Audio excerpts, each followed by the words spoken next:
மிக சிறப்பான ஒரு கட்டமைப்பு வசதியை கொண்ட ஒரு பேரியக்கமாக திராவிட முன்னேற்றக் கழகம் இருக்கிறது என்பதை யாரும் மறுக்க முடியாது. இந்தியாவிலேயே தேர்தல் களத்தில் இப்படி செயல்படக்கூடிய அனைத்து கட்டமைப்பு வசதிகளையும் பெற்ற ஒரு பேரியக்கம் திராவிட முன்னேற்றக் கழகம் என்பதை யாரும் மறுக்க முடியாது.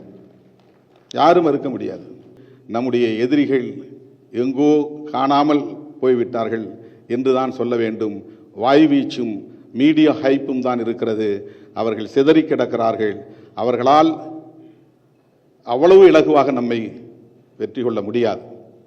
நாம் உங்களுடைய சாதுரியமான காய் நகர்த்தல்களால், அரசியல் உத்திகளால் இன்றைக்கு இந்தியாவே திரும்பி பார்க்கக்கூடிய வகையில் இவ்வளவு பெரிய மெகா கூட்டணி உருவாகி இருக்கிறது.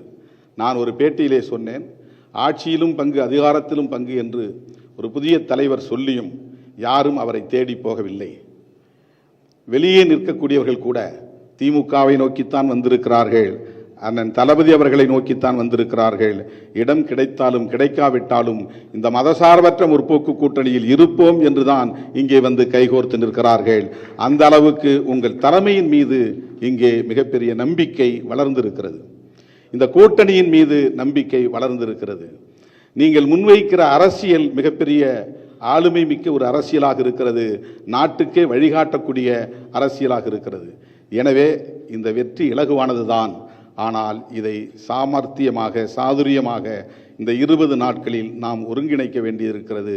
அதற்கு அண்ணனின் கூடுதல் கவனம் தேவை என்று பணிந்து கேட்டுக்கொண்டு இந்த வாய்ப்புக்கு நன்றி கூறி முடிக்கிறேன். நன்றி, வணக்கம்.